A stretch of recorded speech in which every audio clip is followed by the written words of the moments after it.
अघि मैले गरेको थिएँ नि त्यसमा हरेक अक्षरको मुनि राइम थियो नि नोटिस गर्नुभयो त्यति नोटिस गर्न सक्ने भइदियो म आफै र्यापर ध्यान दिनुहुन्न क्या तपाईँ म खासै सर कस्तो टेन्सन भयो यस्तो टेन्सन हुँदा पनि बियो सुन्दिन त के भएको नेपाली राजनीति क्षेत्रमा तपाईको क्यारिकेचरलाई लिएर निकै बहस हुन्छ बेला बेलामा मलाई विश्वास छ ऋषि सर तपाईले असाध्यै राम्रो बनेको छ भन्नुहुनेछ राम्रो सर यो सरले एकदम राम्रो कुरा भन्नुभयो तर केही पनि बुझिन सर केही पनि बुझिन के बोले भाइ अब के बोले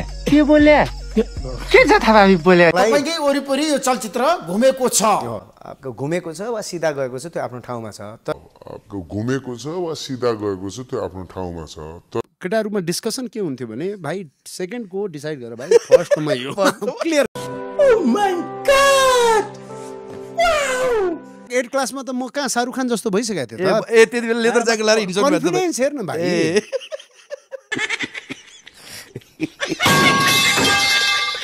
एउटालाई चाहिँ म मन पराउँथे त्यसलाई धेरैले मन पराउँथे हैन कस्तो टेन्सन भयो यस्तो टेन्सन हुँदा पनि बियो सुन्दिन त के भएको त्यो सबैको कपीमा मेरो अटोग्राफ थियो क्या ए भाइ पछि भ्याउँदिन म जवाब यस्तो खतरनाक मा कसम सीधे रिजेक्ट आईएएस अब जवाब यस्तो खतरनाक मा कसम सीधे रिजेक्ट आईएएस अब भुवन केसीले नयाँ एक्टर खोज्दै छ रे भनेर हैन वीरगञ्जमा मतलब एक्टर खोजिरहेछ भनेपछि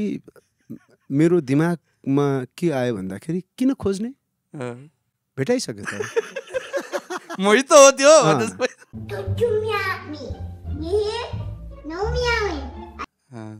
बम पड्किँदाहरू बच्चाहरू मर्छन् लास त्यो मध्येको एउटा लास म पनि हो तर बहुत चलाक लास क्यामेरा कतातिर चाहिँ त्यही ढलिरहेको थिएँ फुपूलाई भने कहाँ छ त भुवन केसी फुपूले के भन्छ भन्दाखेरि फुपूलाई पनि खै कसले हो भनेको रे त्यो खै को हो भन्ने मान्छे कहाँ छ त त्यो थाहा छैन रे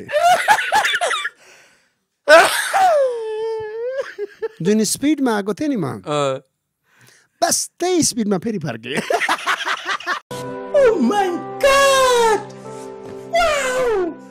के छ नेपालमा कन्टेन्ट जता हेर्नुस् त्यतै छ एउटा ठुलो कन्टेन्ट त तपाई आफै हो शाबास भरे सुँगुरको मासु र भात खान्छस् मेरो तर्फबाट